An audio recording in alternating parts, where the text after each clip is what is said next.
কড়াইশুঁটির পরোটা এভাবে বানালে প্রত্যেকটা পরোটাই যেমন ফুলবে তেমনই একেবারেই নরম তুলতুলে হবে, ভেতরেও হবে অসংখ্য লেয়ার।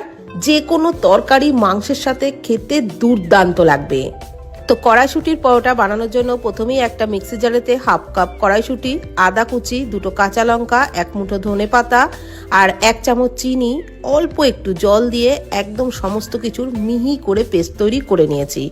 এখন একটা বোলের মধ্যে 2 কাপ ময়দা, পরিমাণ মতো লবণ দিয়ে ভালো করে মিশিয়ে নেওয়ার পর কড়াইশুঁটির পেস্টটা অল্প অল্প করে পুরোটাই দিয়ে খুব ভালো করে একটু মেখে নিলাম।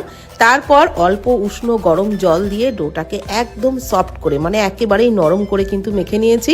এইবার ওপরে একটু সাদা তেল দিয়ে আবারও খুব ভালো করে মেখে ঢাকনা চাপা দিয়ে 10 মিনিটের জন্য রেস্টে রেখেছিলাম। ততক্ষণে 3 চামচ সাদা তেলের মধ্যে 2 চামচ কর্নফ্লাওয়ার দিয়ে ভালো করে মিশিয়ে একটা ঘোল বানিয়ে নিলাম।